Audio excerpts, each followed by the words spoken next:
तो आपका स्वागत है आपके अपने चैनल टेक्निकल स्टडी पॉइंट पे। और हम आज जानेंगे जो आपका mineral exploration and consultancy limited जो है उसमें वैकेंसी आई हुई है। तो तकरीबन 15 पोस्टों पे वैकेंसी आई हुई है।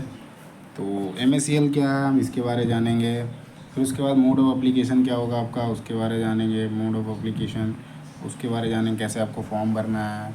नंबर्स ऑफ सीट कितनी है उसके बारे में जानेंगे। नंबर्स ऑफ पोस्ट का जैसे बता दिया मैंने, वो टोटल 15 पोस्टों पे आई है वैसे वैकेंसी है ना। क्या आपका पे स्केल रहेगा है ना, क्या अलाउंसेस रहेंगे, वो सारे कुछ जानेंगे उससे। और क्वालिफ़िकेशन की क्या रिक्वायरमेंट है, क्वालिफ़िकेशन को जानेंगे, क्वालिफ़िकेशन को देखेंगे है ना। उसके बाद आपका क्या एज लिमिट रहेगा उसको देखेंगे। और सबसे लास्ट में जो आता है इम्पोर्टेंट डेट्स के बारे जो आपके ऑनलाइन या ऑफलाइन करने का जो डेट है आपका भरने का, फॉर्म भरने का, उसके बारे में जानेंगे है ना। सो स्टार्ट करते हैं हम। MACL जो है आपका mineral exploration and consultancy limited है ना, जो कि एक मिनी रत्न कंपनी है। और मिनी रत्न कंपनी है गवर्नमेंट ऑफ इंडिया की एक इंटरप्राइजेज कंपनी है ना। सो इसका जो है आपका हेड ऑफिस जो है आपका नागपुर में है। नागपुर आपका महाराष्ट्र में पड़ता है ना। ये आपका एडवर्टीजमेंट नंबर है, तो ये 2025 की आई हुई है। और जो जिस डेट में इशू करा गया है ये आपका है 3/6/2025 को। और ये आपका वेबसाइट है जो www.macl.co.in, और ये आपका ईमेल आईडी है ना। सो यहाँ पे दिखा है जो पोस्ट है नॉन एग्जीक्यूटिव पोस्ट के लिए भर्ती आई हुई है। सो ये यही कंपनी के बारे में लिख रखा है ना। सो ये आपका मेरी कंपनी है, सेंट्रल गवर्नमेंट की एक मतलब PSU कंपनी है जो गवर्नमेंट ऑफ इंडिया इसको सपोर्ट देती है। और इसमें जैसे आपका रहेगा MACL करके है। सो एम्प्लॉयर इनमें क्या क्या मिलता है, जैसे बेसिक पे हो गया, ये सारा कुछ दे रखा है। सो हम बात करेंगे नंबर्स ऑफ सीट का। तो नंबर्स ऑफ सीट जो है टोटल 108 सीट है, जिसमें डिफरेंट पोस्ट हैं। 15 नंबर्स ऑफ पोस्ट हैं जिसमें आ रखा है। सो स्टार्ट करते हैं। सर इसमें देखते हैं तो ये आपका नंबर्स ऑफ पोस्ट में आते हैं। सो यहाँ पे पोस्ट नंबर 1 में है अकाउंट का है ना। सो ये बेसिक स्केल लिख रखा है। इसमें क्या होता है ना, आपका जैसे PSU में जाओगे तो IDA लगता है ना, इंडस्ट्रियल डे अर्निंग अलाउंस करके। तो उसका ग्रेड पे अलग होता है। सेंट्रल पे कमीशन के अंदर पे लेवल ऐसे करके आता है, तो वो चीज़ें डिफरेंट मिलेगी। तो अकाउंटेंट का है W7 का है, ग्रेड जो है और नंबर वैकेंसी है 6 है ना। इसके लिए क्वालिफिकेशन है ग्रेजुएट चाहिए और 3 साल का रिलेवेंट एक्सपीरियंस मांग रखा है ना। मैक्सिमम एज जो है आपका 30 तक है। उसके बाद है आपका दूसरे नंबर पे हिंदी ट्रांसलेटर का है। इसका भी W7 का ही है। जो आपका पे स्केल जो है स्केल जो है 22,900 लेकर 55,900 तक है। इसमें बहुत सारे एक्स्ट्रा अलाउंसेस मिलते हैं। इसमें आपका एक सीट है जो बैकलॉग की सीट है ना, और OBC की सीट है। इसमें पोस्ट ग्रेजुएट मांग रखा है हिंदी इंग्लिश से, और 3 साल का साथ में एक्सपीरियंस मांग रखा है। आपका 30 साल जो है मैक्सिमम एज लिमिट है। तीसरे पोस्ट पे आते हैं, ये आपका टेक्नीशियन है जो सर्वेयर और ड्राफ्टमैन है उसके लिए है। इसका भी W4 का है, 20,200 से 19,300 का है। और पोस्ट टोटल वैकेंसी जो है 15 है ना। बाकी कैटेगरी वाइज दे रखा है। इस पर मैट्रिकुलेशन और ITI चाहिए। ITI आपका ड्राफ्टमैन सिविल से होना चाहिए और 3 साल का एक्सपीरियंस होना चाहिए ना। मैक्सिमम एज लिमिट 30 तक है। उसके बाद है टेक्नीशियन ही है जो आपका सैम्पलिंग का है। इसका भी है सैम्पलिंग का है। इसका सेम पे स्केल रहेगा। 2 सीटें हैं, BSc मांग रखा है इसमें, और 3 साल का एक्सपीरियंस मांग रखा है ना। कहाँ से होना चाहिए, ड्रिलिंग कोर माइनिंग सैम्पलिंग से। उसके बाद टेक्नीशियन लेबोरेटरी का है, W4 का है। इसका भी पे स्केल, और इसकी 3 सीटें हैं जिसमें BSc मांग रखा है, केमिस्ट्री फिजिक्स या फिर जियोलॉजी से किया होना चाहिए। 3 साल का एक्सपीरियंस होना चाहिए। एज लिमिट आपका 30 है ना। उसके बाद है आपका असिस्टेंट का भी सेम है। मटेरियल का जो है उसका भी सेम है। 16 सीटें हैं, ग्रेजुएट होना चाहिए मैथमेटिक्स या फिर बीकॉम में, ठीक है। इसमें आपका टाइपिंग स्पीड मांग रखा है 40 का, और 3 साल का पोस्ट क्वालिफिकेशन एक्सपीरियंस होना चाहिए। और आपका एज लिमिट 30 तक का मैक्सिमम है ना। उसके बाद असिस्टेंट है अकाउंट का। इसका भी पे स्केल सेम है, W4 का है। 10 वैकेंसी है टोटल। उसमें अलग अलग कैटेगरी वाइज अलग दे रखा है। बीकॉम मांग रखा है, और इसमें पोस्ट ग्रेजुएट होना चाहिए कॉमर्स फाइनेंस या फिर कॉमर्स फाइनेंस है, और नॉलेज ऑफ कंप्यूटर होना चाहिए। 3 साल का एक्सपीरियंस मांग रखा है ना। डिजायरेबल एक्सपीरियंस दे रखा है, ये चीज़ को ध्यान दीजिएगा। उसके बाद है आपका 8वां नंबर का है स्टेनोग्राफर जो होता है, टाइपिंग का होता है। इसका भी सेम स्केल है। 4 सीटें हैं। इसमें आपका ग्रेजुएट होना चाहिए किसी से भी, और 80 वर्ड पर मिनट जो है इंग्लिश में, certificate in both short hand with 80 word पर minute and typing with 40 word पर मिनट इन इंग्लिश। इंग्लिश में होना चाहिए ना। बाकी नॉलेज होना चाहिए हिंदी टाइपिंग का भी। 3 साल का एक्सपीरियंस मांग रखा है। इसमें भी एज लिमिट सेम है, 30 तक है। असिस्टेंट है हिंदी का, इसमें W4 का है। बैकलॉग की सीट है, एक सीट है। ग्रेजुएट चाहिए इसके लिए हिंदी इंग्लिश से, या फिर डिग्री होना चाहिए आपका, ठीक है। उसमें आपको 3 साल का एक्सपीरियंस इसमें मांग रखा है और 30 साल मैक्सिमम एज लिमिट है। इलेक्ट्रिशियन का है, सेम स्केल है। W4 का है, 20,200 से 49,300, एक सीट है। मैट्रिक और ITI मांग रखा है, या फिर आपका वैलिड वायरमैन सर्टिफिकेट होना चाहिए और 3 साल का साथ में आपका एक्सपीरियंस होना चाहिए। इससे काम करा हुआ होना चाहिए, वो चीज़ लिखा हुआ है ना, 30 साल मैक्सिमम है। उसके बाद 11वें नंबर पे आते हैं, तो यहाँ पे मशीनिस्ट का है। इसमें आपका सेम स्केल है W4 का, है ना, ग्रेड ग्रेड पे जो है। उसके बाद 5 सीटें हैं।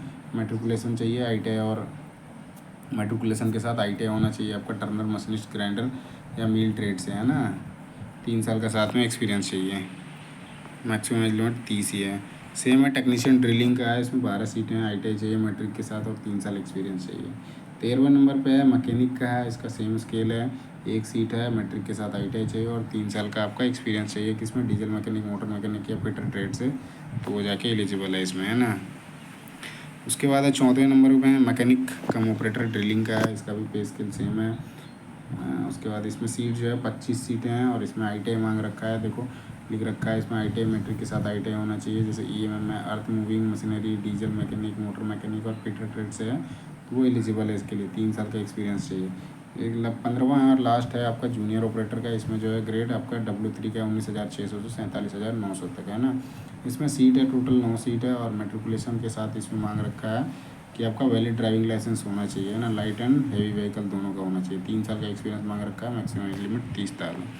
ये अब्रीविएशन देख रखा है, जो सीटें हैं OBC, UR, है ना, SC ST ऐसे करके, तो उसका ले रखा है, तो यहाँ से आप देख सकते हो। सिलेक्शन प्रोसीजर जो है ये आपका है, तो सिलेक्शन प्रोसीजर अलग अलग फेजेज़ में होंगे, जिसमें आपका यहाँ पे दिया है। तो आपका पहले CBT होगा, फिर उसके बाद आपका स्किल टेस्ट होगा, है ना। सो रिटन टेस्ट है, फिर आपका डॉक्यूमेंट वेरिफिकेशन है, फिर आपका स्किल टेस्ट है। इसकी उसी में आपका स्किल या ट्रेड हो गया। सो ये आपका एक दे रखा है नंबर, उसके हिसाब से होगा।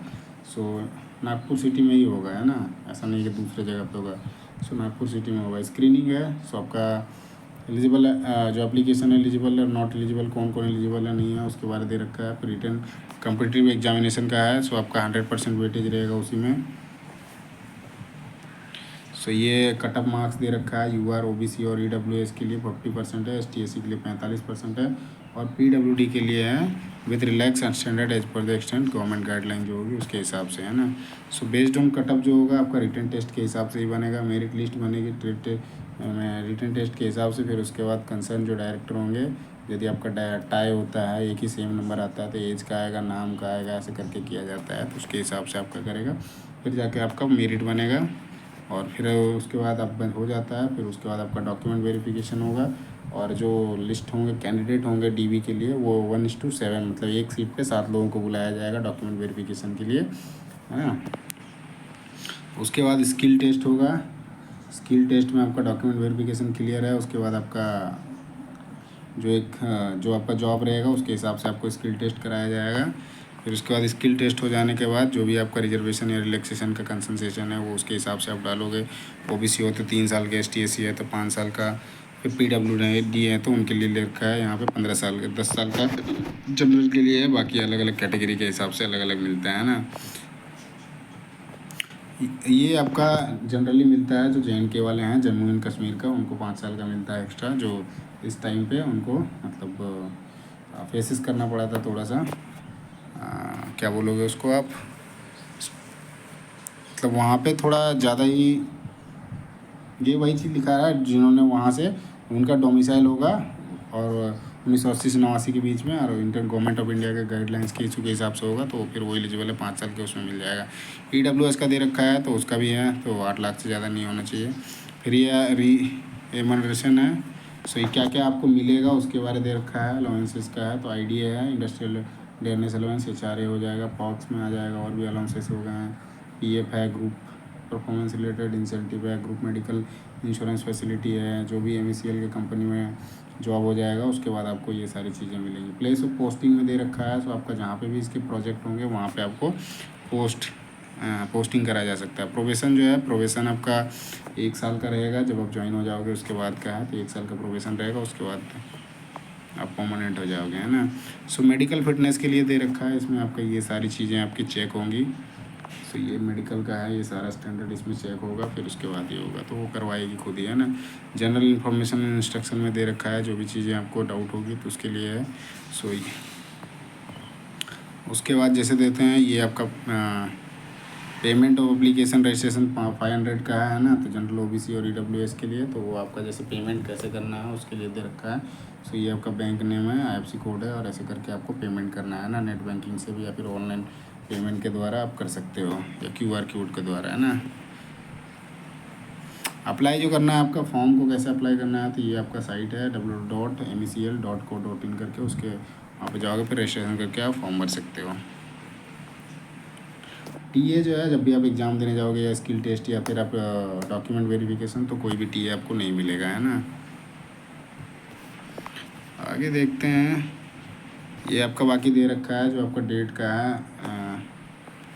ये आपका साइट है, इसको आपको कॉपी करके कर सकते हो। ये आपका थोड़ा है कि इस चीज़ का कि कहीं आपने वैसे कुछ कर रखा होगा, मतलब गिल्टी, जैसे कहीं लड़ाई झगड़े, पुलिस केस, वो सारे कुछ नहीं होने चाहिए बस, है ना। बाकी कैसे कोई दिक्कत नहीं है। हाउ टू अप्लाई करने का है, सो ये आपका दे रखा है, वेबसाइट है, वेबसाइट पे जाओगे, वहाँ पे करियर सेक्शन आएगा, वहाँ से एडवर्टीजमेंट नोटिस के हिसाब से, फिर उसके बाद रिलेवेंट लिंक जो है ये खुला रहेगा 14/6/2025 से लेकर 5/7/2025 तक रहेगा, है ना। तो आप ऑनलाइन पेमेंट के इसमें फॉर्म को जो है भर सकते हो। और ये सारा दे रखा है, फ़ोटो वगैरह का, ST SC OBC वगैरह का, सारे ये सारे आपके पास होने चाहिए, है ना।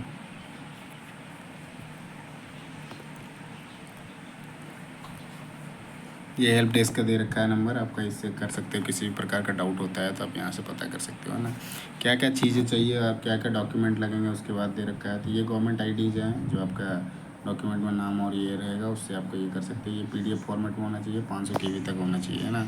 उसके बाद आप जो क्वालिफ़िकेशन होगा 10th का, 12th का, BSc का, ITI का, डिग्री का, वो सारे कुछ आपके PDF फॉर्मेट में 500 KB तक होने चाहिए।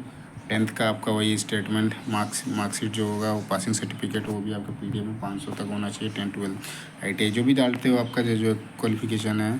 फिर एक्सपीरियंस का है, वो भी आपका PDF फॉर्मेट में होगा, 500 KB तक का है। उसके बाद valid proof support of name, nature of duty role, मतलब जो आपका एक्सपीरियंस लेटर होगा ना, उसके बारे में बात कर रहा है।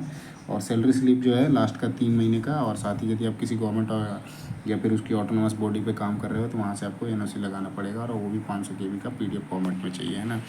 इंपॉर्टेंट ये चीज़ देख रखा है इसमें, तो ये लगभग बात हो चुकी है। और ये है आपका लास्ट जो इंपॉर्टेंट डेट्स के बारे है, 20/5/2025 को ये कट ऑफ डेट है। जितनी भी चीज़ें आप क्वालिफिकेशन, एक्सपीरियंस आपका यहाँ तक होना चाहिए जो मांग रखा है ना, जैसे हमने बात किया। और ये जो डेट है आपका ऑनलाइन रजिस्ट्रेशन का, वो आपका 14/6/2025 से स्टार्ट हो गया, और लास्ट जो रहेगा 5/7/2025 तक रहेगा, है ना। सो इसमें इतना ही है, और वीडियो को यहीं पे एंड करते हैं। वीडियो अच्छा लगे तो वीडियो को लाइक करो, चैनल को सब्सक्राइब करो, अपने दोस्तों के साथ शेयर करना ना भूलें, है ना। सो ये आपका PDF जो है, मैं आपका टेक्निकल स्टडी पॉइंट का एक टेलीग्राम चैनल है, वहाँ पे अपडेट कर दूँगा। सो बस इतना ही करते हैं, धन्यवाद।